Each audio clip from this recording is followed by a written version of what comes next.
Assalamualaikum warahmatullahi wabarakatuh. Sedulur semuanya, saudara-saudara semua, kita akan mendengarkan tausiah dari Ustadz Danu.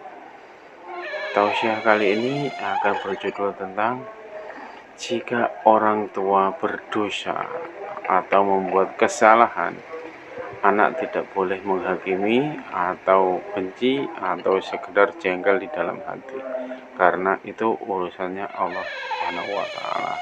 Silahkan disimak isi tausiahnya, monggo silahkan. Assalamualaikum Ustadz Danu. Waalaikumsalam warahmatullah. Saya Diki Susandi, 31 tahun dari Ciamis. Saya sakit kelenjar getah bening, kata medis jenisnya lipoma non-Hodgkin atau kelenjar ganas. Ketika mengaminkan doa Ustadz Danu, reaksinya mual dan sedih. Mohon Pak Ustadz, akhlak apa yang harus saya rubah dan apa benar ini penyakit kiriman?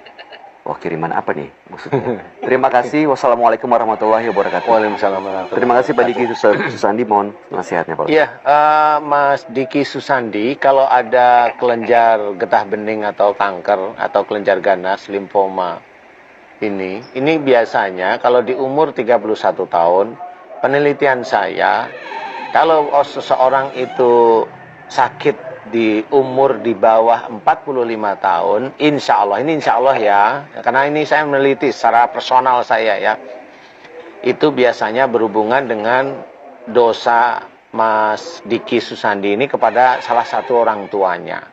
Dosa itu yang mana?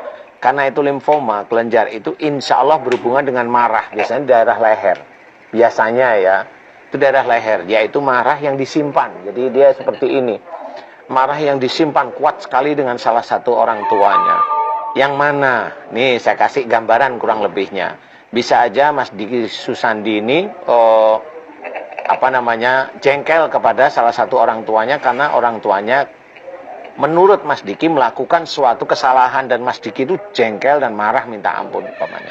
Tapi diam. Ya ada diamnya, ada keluarnya, ada diam. Nah, ini yang khususnya yang diam. Nah, Mas Diki dengan kondisi yang menyimpan marah yang kuat kepada orang tua inilah Allah memberikan satu petunjuk atau satu ujian atau suatu musibah, yaitu kelenjar getah bening yang ganas.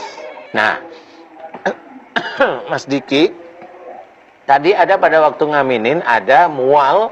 Kemudian ada sedih. Nah, kalau mualnya itu biasanya memang ada ilmu di tubuhnya Mas Diki, ada ilmu. Bisa juga ada kiriman, tapi saya nggak yakin ada kiriman karena saya tidak tahu persis Mas Diki kerjanya apa, sehingga sihir ini, kalau itu dianggap sihir ini, bisa aja sihir ini nggak terlalu kuat ya. Kemudian kalau itu ada sedih, ini beda lagi nih. Kalau ada kesedihan, biasanya Mas Diki ada kejengkelan dengan salah satu orang tuanya yang menjadikan Mas Diki itu sedih sebenarnya, menyendiri, nangis sendiri, sedih karena jengkel sama orang tua, karena nggak bisa ngapa-ngapain nih. Ya ada lah, saya nggak berani bilang ya, ada.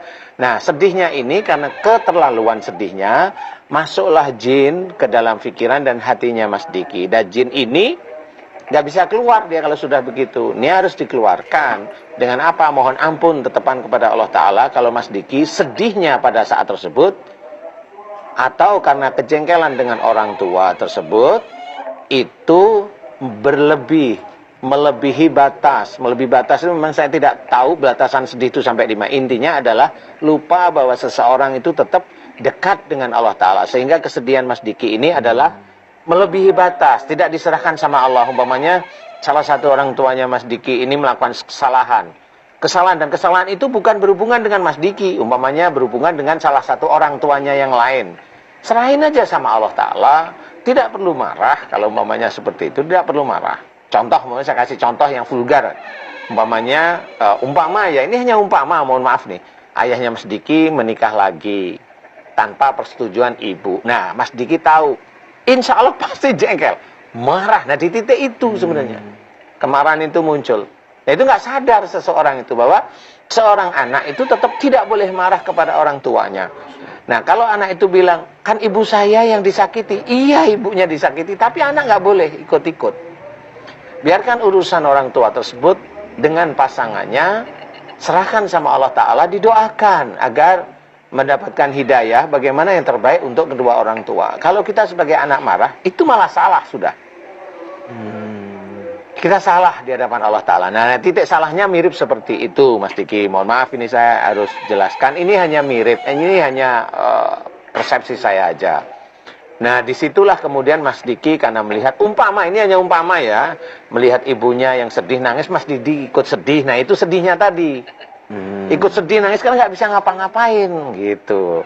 Nah, di titik itu, jin itu masuk. Nah, satu lagi yaitu mual. Mual itu bisa sihir atau bisa ilmu yang memang bentrok dengan doa kita yang di MNC, sehingga sebenarnya mereka bereaksi aja. Tapi kalau keluar apa belum saya tidak tahu, wallahu a'lam ya.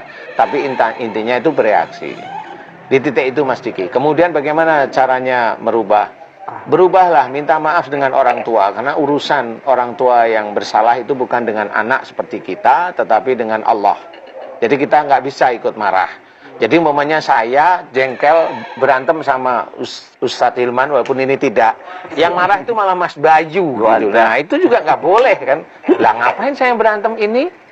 Yang marah Mas Bayu kan nggak mungkin gitu. Nah ini saya ajak untuk memahami bahwa apalagi seorang anak itu tidak levelnya marah. Kalau memberikan nasihat boleh. Nah kan beda ya. Memberikan nasihat itu boleh, silahkan aja, tapi tidak boleh marah. Itu kunci, karena orang tua seperti itu, umpamanya kalau itu kasus terjadi, itu ujian bagi anaknya. Bagaimana anak itu kalau memang dia sholat kepada Allah Ta'ala, itu diuji dengan orang tua seperti itu, apakah dia mampu menjadi pemaaf? Fa'fu anhum, maafkan mereka. Itu ajaran Allah. Wastaghfir lahum, mohonkan ampunan dosa mereka. Mohonkan ampunan dosa orang tua. Wasyawirhum fil amri. Ini jelas sekali. Musyawarah dalam segala urusan dunia. Katakan apa yang salah di sini. Kalau memang ada, nasihati. Kalau enggak, udah diam. Itu kunci yang terbaik. Mas Diki, mohon ampunlah kepada Allah, kemudian minta maaflah pada orang tua barangkali, dan terus istiqomah minta maaf setiap hari. Mudah-mudahan dengan tulus, dengan ikhlas, dengan Mas Diki itu istiqomah dalam sujud pada Allah Ta'ala. Mudah-mudahan kempes. Ya, amin, ya Allah. Mas Diki dan pemirsa yang lain silakan mencoba. Ini bukan karangan saya, ini penelitian saya. Di mana bukunya? Ada bukunya. Cuma saya belum cerita aja. Oh gitu. Wallahu a'lam. Wallahu a'lam. Terima kasih Ustadz Danu solusinya. Mudah-mudahan Mas Diki bisa cepat sehat, cepat sembuh. Amin. Dan memang namanya manusia kalau sudah terbakar amarah tuh kadang-kadang bisa keluar kata-kata yang tidak diinginkan, kan nggak pantas begitu ya Ustadz ya. Apalagi ini orang tua sendiri. Mudah-mudahan kita bisa mendapatkan rahmat supaya bisa menjaga hati kita agar tidak menyimpan emosi kepada orang tua kita sendiri.